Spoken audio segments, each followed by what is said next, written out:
Gubernur Aceh Muzakir Manaf atau Mu'alem mengaku telah menerima laporan sebanyak 80 ton bantuan untuk korban bencana Aceh hilang.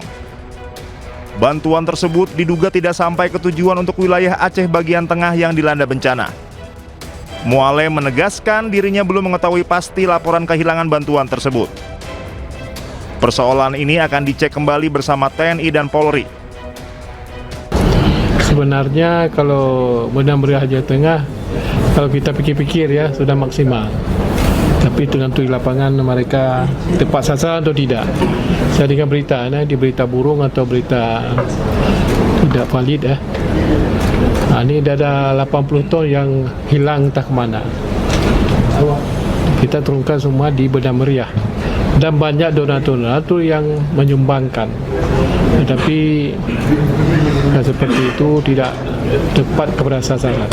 Jadi kita mohon kepada semua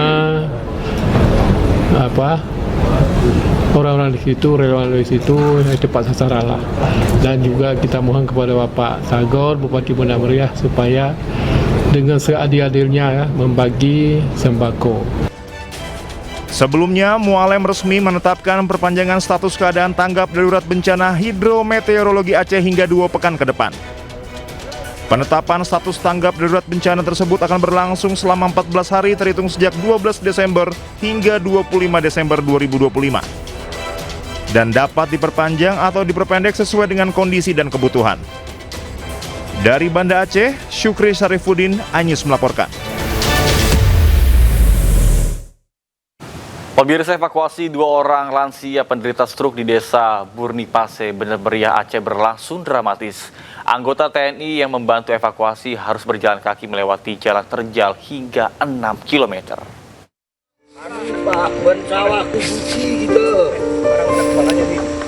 Dua orang lansia berusia 60 dan 65 tahun penderita stroke ini harus digotong secara bergantian oleh anggota TNI. Mereka menjadi korban banjir bandang di Benang Meriah Aceh yang desanya terisolir.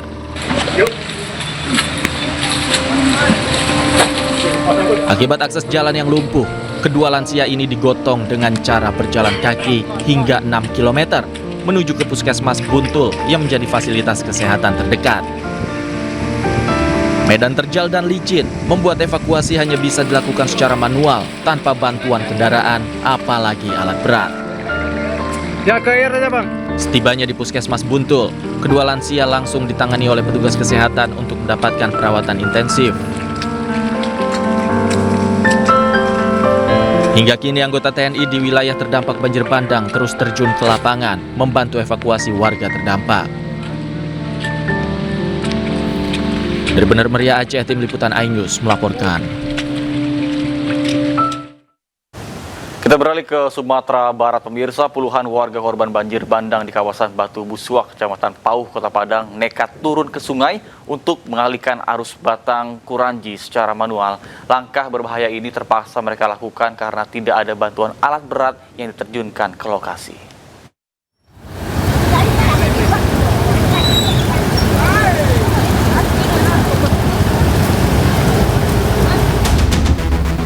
Pasca banjir susulan yang terjadi di kawasan Batu Busuak, Padang, Sumatera Barat, Rabu kemarin. Satu-satunya akses jalan menuju permukiman ambles diterjang luapan sungai Batang Kuranji dan tak lagi bisa dilalui kendaraan.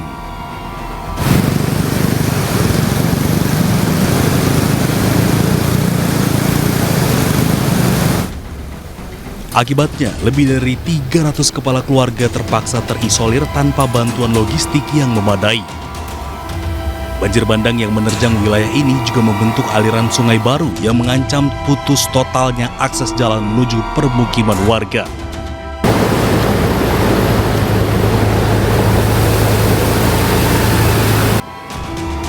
Puluhan warga nekat menerjang derasnya arus sungai untuk mengalihkan aliran secara manual. Warga mengaku geram karena sudah lebih dari 2 minggu pasca banjir bandang tak ada satupun alat berat yang diterjunkan untuk menangani sungai yang terus menggerus akses jalan kampung. Sudah ada turun, cuman dari Semen Padang. Semen Padang udah di atas, yang menggeruding di atas.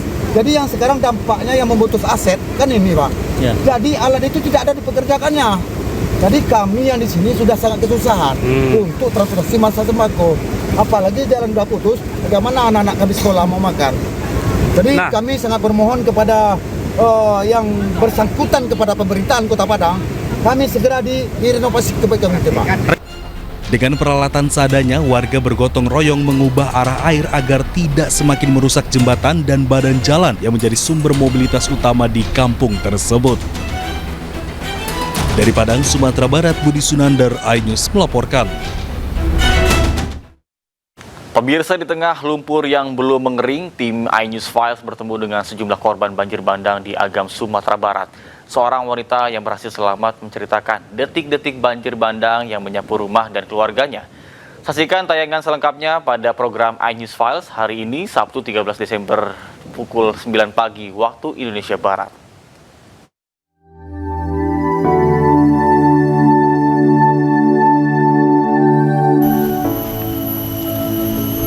Pemirsa, tim iNews Files saat ini berada di Kampung Tengah, Kabupaten Agam. Kiri kanan saya bisa terlihat, sebelah kanan rumah sudah rusak, sudah tidak layak untuk ditempati akibat hantaman dari banjir bandang yang luluh lantak, rata dengan tanah, tidak tersisa sedikit pun.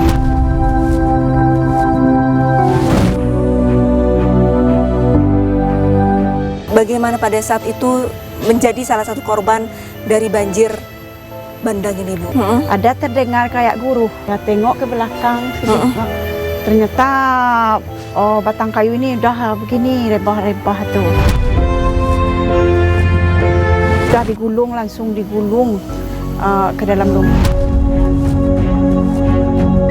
Terjepit kan kita. Ibu terjepit? Terjepit, rasanya udah mau mati dah.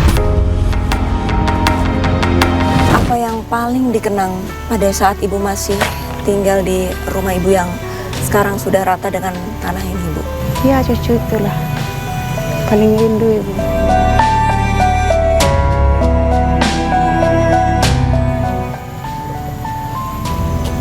Turut berduka ya, Bu.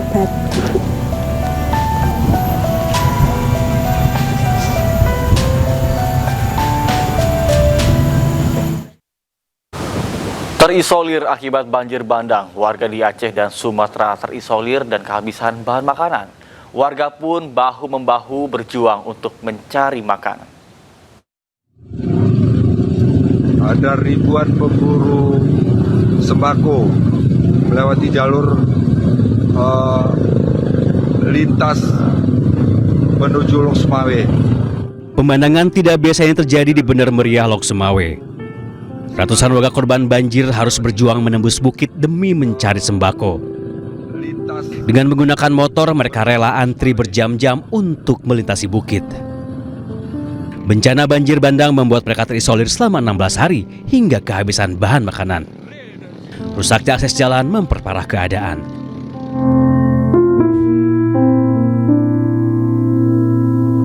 Perjuangan mencari makanan dan perlindungan juga dilakukan korban banjir lainnya.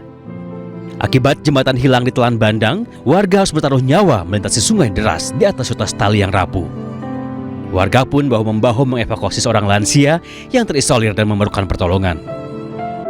Usaha bertahan hidup juga dilakukan korban banjir di Tepin Mane, Biren, Aceh. Akibat jembatan Tepin Mane putus terbawa banjir, ratusan warga pun terisolir. Bahu-membahu mereka membuat kereta gantung seadanya. Walaupun jauh dari keselamatan, namun tidak ada pilihan. Pemirsa, organisasi masyarakat Mujadalah Kiai Kampung (MKK) mengajukan usulan percepatan pemulihan bencana Sumatera kepada Presiden Prabowo Subianto dalam konferensi pers di Jakarta.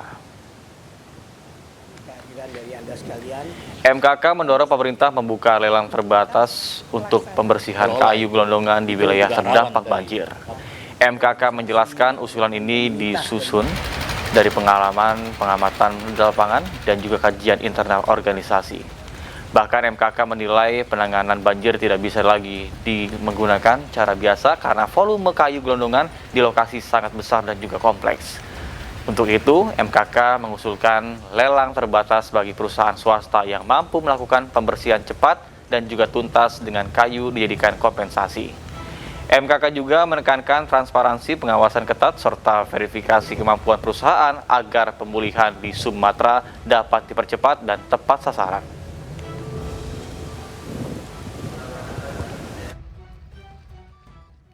Sehingga kami mengusulkan untuk penanganan bencana yang segera ini dilakukan, khususnya adalah agar pemerintah dapat melaksanakan mekanisme lelang terbatas atau seleksi terbuka bagi perusahaan-perusahaan swasta yang berminat untuk melakukan pembersihan kayu gelondongan di wilayah terdampak. Petugas kepolisian pastikan keselamatan warga saat menyeberangi jembatan darurat di Sungai Aek Garoga, Tapanuli Selatan, Sumatera Utara. Petugas juga membantu membawa barang warga, bahkan menggendong anak-anak untuk melintasi jembatan.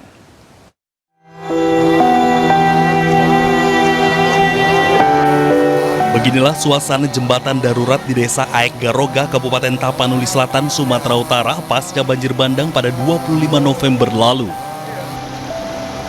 Akses jalan penghubung Tapanuli Selatan dan Tapanuli Tengah, Sumatera Utara terputus pasca diterjang banjir bandang. Jembatan darurat dari gelondongan kayu yang hanyut dibuat untuk penghubung akses sementara warga. Arus sungai yang deras membuat sebagian warga takut untuk melintas. Guna memastikan keselamatan, personel Satbrimob Polda Sumatera Utara dikerahkan untuk membantu warga, bahkan menggendong anak-anak. Syukurlah ada Bang Brimob bisa terbantu kita untuk menyeberangi jembatan ini, karena kalau dilihat wah sangat takut kita ya kan. Tapi karena ada Bang Brimob kita terbantu, karena kita anak-anak kita kecil-kecil. Iya. Jadi cukup terima kasih banyak. Kami juga membantu, misalnya ada masyarakat yang bawa logistik gitu Bang, bahan-bahan makanan, kami juga membantu mereka menyeberangkan dari sungai kan Bang. Mungkin sebagian warga mungkin kurang berani melihat arus yang cukup deras dari efek dari banjir kemarin Bang kan. Apalagi kemarin sempat datang susulan itu, air naik. Akses jalan penghubung antara Tapanuli Selatan dan Tapanuli Tengah, Sumatera Utara putus di dua titik berbeda pasca diterjang banjir bandang. Dari Tapanuli Selatan, Sumatera Utara, Indra Mulia Siagian, iNews melaporkan.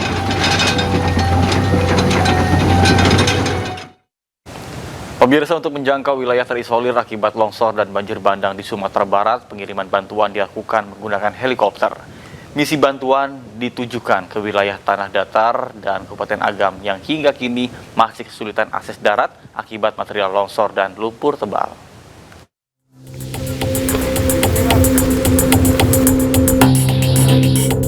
Kepedulian terhadap masyarakat yang terdampak longsor dan banjir bandang di wilayah Sumatera Barat terus diwujudkan melalui distribusi logistik dari Lanut Sultan Syahrir menggunakan helikopter. Misi bantuan ditujukan ke wilayah tanah datar dan Kabupaten Agam yang hingga kini masih kesulitan akses darat akibat material longsor dan lumpur tebal.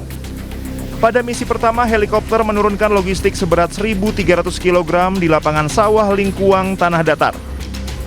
Bantuan ini terdiri dari bantuan pokok, makanan siap saji, air mineral, perlengkapan bayi, serta obat-obatan bagi pengungsi.